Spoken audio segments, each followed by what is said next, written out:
Hello வணக்கம். நான் உங்கள் Sarah, the empress of tarot and spiritual healer. So இந்த பதிவில் நாம் மகர ராசிக்கான ரிலேஷன்ஷிப் ரீடிங் பார்க்க போகிறோம். ஸோ நீங்கள் நோ கான்டாக்டில் இருந்தாலும் சரி, கான்டாக்டில் இருந்தாலும் சரி, லவ் ஆர் மேரேஜ் ரிலேஷன்ஷிப்பில் இருந்தாலும் சரி, உங்கள் எல்லாருக்கும் ஒரு கேள்வி இருக்கும். இந்த ரிலேஷன்ஷிப் இந்த பார்ட்னர் கிட்ட நம்ம ஸ்டே ஆன் பண்ணி இருக்கலாமா, இல்லை மூவ் ஆன் பண்ணி போகலாமான்னு இருக்கோம் இல்லையா? அதுக்கான பதில் இந்த ரீடிங் கொடுக்க போகுது. And it's general reading, so take it resonate. உங்களுக்கு பர்சனலைஸ்ட் ரீடிங் வேணும், ஸ்பிரிச்சுவல் ஹீலிங் வேணும், இந்த மாதிரி tarot card reading classes join பண்ணி கற்றுக்கணும் அப்படின்னாலும் சரி, டிஸ்பிளே திரு வாட்ஸ்அப் நம்பருக்கு அந்த என்ன சர்வீஸ் வேணுமோ அதை மென்ஷன் பண்ணி மெசேஜ் பண்ணுங்கள். உங்களுக்கான டீட்டெயில்ஸ் வரும். ஸோ இந்த ரீடிங்கை நீங்கள் கிளைம் பண்ணுற விதமாக கமெண்ட் செக்ஷனில் காதல் கைக்கூடி விட்டது அப்படின்னு டைப் பண்ணி உங்களோட ஃபீட்பேக் விஷஸ் கண்டிப்பாக கமெண்ட் பண்ணுங்கள். அண்ட் லைக், ஷேரை சப்ஸ்கிரைப் பண்ணி பெல் ஐக்கான் ஃபாலோ பண்ணிக்கோங்க, கிளிக் பண்ணிக்கோங்க. ஃபர்தரான அப்லோட்ஸ் உங்களுக்கு நோட்டிஃபிகேஷனில் வரும். ஓகே. ஸோ மகர ராசி, இப்போ ஃபர்ஸ்ட் உங்களுடைய ரிலேஷன்ஷிப் சிச்சுவேஷன் என்னவா இருக்கு, நீங்கள் என்ன தெரிஞ்சுக்கணும் அப்படின்றத பார்க்கலாம். மகர ராசி, ரிலேஷன்ஷிப் சிச்சுவேஷன்.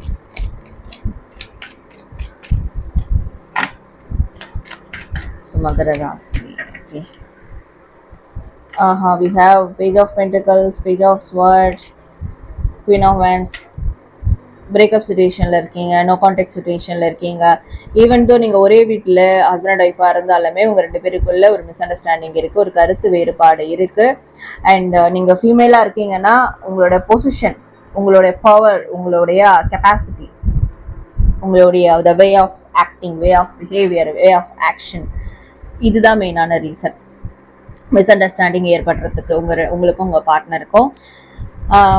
பட் அது மேஜரான விஷயங்கள்லாம் இல்லை, மைனரான விஷயங்கள் தான், குட்டி குட்டி மிஸ் அண்டர்ஸ்டாண்டிங் தான். பட் அதை சார்ட் அவுட் பண்ணுறதுக்கு நீங்கள் ரொம்பவே பாடுபடுறீங்க. ஒரு ஃபீமேலாக இருந்து நீங்கள் ரொம்ப பாடுபடுறீங்க அப்படின்னு சொல்லலாம். நீங்கள் பார்க்கக்கூடிய மேலாக இருந்தாலும் உங்கள் ஃபீமேல் பார்ட்னர் இதை சார்ட் அவுட் பண்ண தான் நினைக்கிறாங்க. நீங்கள் நினைக்கிற மாதிரி அவங்க இதை பெருசு பண்ணணும்னு நினைக்கல, சார்ட் அவுட் பண்ண தான் நினைக்கிறாங்க. ஸோ ரீகன்சிலேஷன், ரீயூனியன், இதுக்கான பாசிபிலிட்டிஸை தான் எதிர்பார்த்து காத்துக்கிட்டு இருக்காங்க. இப்போ உங்களை ஹர்ட் பண்ணிட்டாங்க, உங்களுக்கு ஏதாவது இதை சரி பண்ணுறதுக்கு உங்களுக்கு ஏதாவது கிஃப்ட், சச் அ கிஃப்ட், இல்லை வேறு ஏதாவது விஷயங்கள் உங்களுக்கு பிடிச்ச விஷயங்கள் பண்ணி இதை காம்ப்ரமைஸ் பண்ண முடியுமா அப்படின்னு கூட பார்ப்பாங்க. ரைட். ஸோ இப்படியான சுச்சுவேஷன் இருக்கு.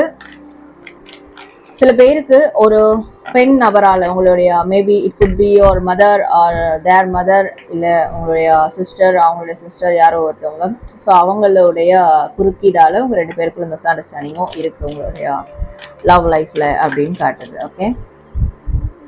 ஸோ மகர ராசி, வேறு என்ன மாதிரியான சிச்சுவேஷன் இருக்குது அப்படின்னு பார்க்கலாம்.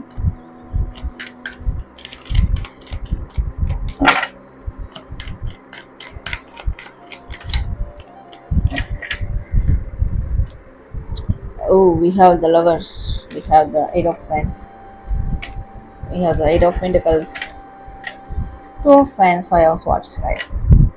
நான் சொன்னேன்ல, டெம்பரவரி தான் இது. பட் மியூச்சுவலான விஷயம் என்னன்னா, ரெண்டு பேரும் ஒருத்தருக்கு ஒருத்தர் you both are love each other. So intensively அப்படின்னு சொல்லலாம். ரொம்ப ரொம்ப தீவிரமான அந்த அன்பு, காதல் உங்கள் ரெண்டு பேருக்குள்ளேயும் இருக்குது.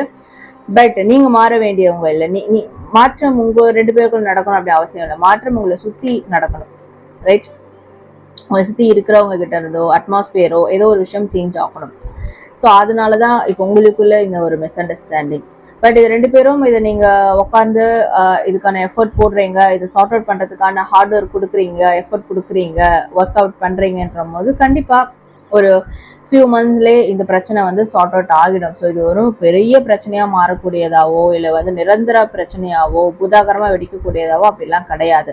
ரெண்டு பேரும் உட்கார்ந்து இதை சார்ட் அவுட் பண்ணுறதுக்கான வேலையை பார்க்குறீங்க, ஃபோக்கஸ்டாக இறங்குறீங்க அப்படின்ற போது கண்டிப்பாக இந்த பிரச்சனை சார்ட் அவுட் ஆகிடும். இந்த பிரச்சனைக்கு ஃபர்ஸ்ட் என்னெல்லாம் காரணம், எதெல்லாம் காரணம், யாரெல்லாம் காரணம், இல்லை உங்கள் சைடு என்ன மிஸ்டேக்ஸ் இருக்குது ரெண்டு பேர் சைடும், அதை நீங்கள் வெளியே எடுத்து அதை கிளியர் பண்ண ஆரம்பித்தாலே போதும். ஸோ இந்த ரிலேஷன்ஷிப்பில் நடக்கும் பிரச்சனைகள் சார்ட் அவுட் ஆகிடும். அந்த ரிலேஷன்ஷிப்பில் நீங்கள் எதிர்பார்க்கறது நடக்கணும்னா ஃபர்ஸ்ட் இந்த பிரச்சனைகளை கிளியர் பண்ணணும். அண்ட் நெக்ஸ்ட் லெவலுக்கு கொண்டு போகிறதுக்கான முயற்சிகள் எடுக்கணும். இதை ரெண்டு பண்ணாலே இந்த ரிலேஷன்ஷிப் அடுத்த லெவலுக்கு அழகாக மூவ் ஆகிடும் அப்படின்றது தான் இப்போ இருக்கக்கூடிய சுச்சுவேஷனை பொறுத்த வரைக்கும் இங்கே வருது. ரைட். ஸோ மகர ராசி, நீங்கள் இந்த ரிலேஷன்ஷிப்லேருந்து மூவ் ஆன் ஆகணுமா, ஸ்டே ஆன் பண்ணி இருக்கணுமா? ஆல்மோஸ்ட் இந்த ஆன்சர் உங்களுக்கு தெரிஞ்சிருக்கும், புரிஞ்சிருக்கும்னு நினைக்கிறேன். இருந்தாலும் நம்ம வந்து பார்க்கலாம். ஸ்டே ஆன் பண்ணுமா, மூவ் ஆன் பண்ணுமான்னு. we have chariot, we have magician. என்னன்னா இந்த ரிலேஷன்ஷிப்லான பிரச்சனைகள் உங்களை பெருசாக பாதிக்கலை, ஐ எம் ஆல்ரைட், நான் நல்லா தான் இருக்கேன், மனசு ரொம்பலாம் பாதிக்கலை அப்படின்னா இதில் வந்து ஸ்டே ஆன் பண்ணி இருங்க, தப்பில்லை. ஸ்டே ஆன் பண்ணி இதை வந்து இன்னும் கூட இந்த ரிலேஷன்ஷிப்பில் என்ன பிரச்சனை வந்தாலும் என்னால் ஃபேஸ் பண்ண முடியும், என்னால் தாங்கிக்க முடியும், அதை வந்து சரி செய்யவும் முடியும். எத்தனை அம்பு வருதோ அதை நான் திருப்பி அனுப்புறதுக்கு நான் வில்லிங்காக இருக்கிறேன் அப்படின்னா பரவாயில்ல, ஸ்டே ஆன் பண்ணி இருங்க. ஸோ கண்டிப்பாக ரெக்கவர் ஆகும்.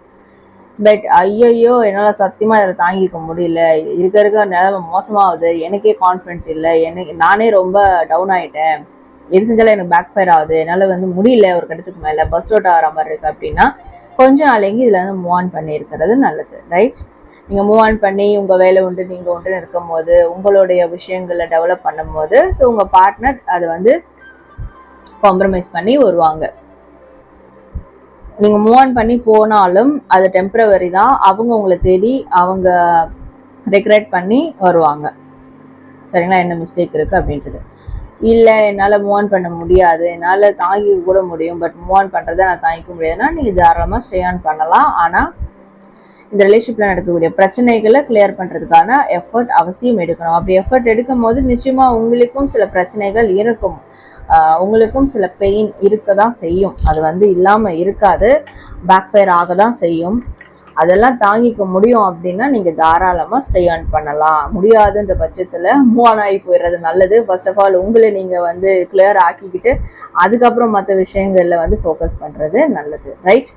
மேனிப்புலேட்டிவ் திங்ஸ் இருக்கணும், உங்கள் பர்சனை நீங்கள் மேனிப்புலேட் பண்ண தெரிஞ்சிருக்கணும், நல்ல வழியில் தப்பான வழியில் இல்லை. ஸோ இந்த ரிலேஷன்ஷிப்க்கு நீங்கள் கண்ட்ரோல் எடுக்க தெரிஞ்சிருக்கணும். இதெல்லாமும் வேணும். இது எதுவுமே இல்லை, நான் மொத்தமாக டிபெண்ட்டாக தான் இருப்பேன் அப்படின்னா கண்டிப்பாக it will hit for you badly. ரொம்ப மோசமாக உங்களை வந்து தாக்கும் சில பிரச்சனைகள். ரைட்? ஸோ அதனால் உங்களோட கையில் தான் இருக்குது மூவ் ஆன் பண்ணுறதும் ஸ்டே ஆன் பண்ணுறதும். So if you wish. Right? மகர ராசி உங்களுக்கான ரீடிங் பார்த்தோம். ஸோ நீங்கள் கமெண்ட் செக்ஷனில் காதல் கைக்கூடி விட்டது அப்படின்னு டைப் பண்ணி உங்களுடைய ஃபீட்பேக் விஷஸ் கண்டிப்பாக கமெண்ட் பண்ணுங்கள். தேங்க்யூ.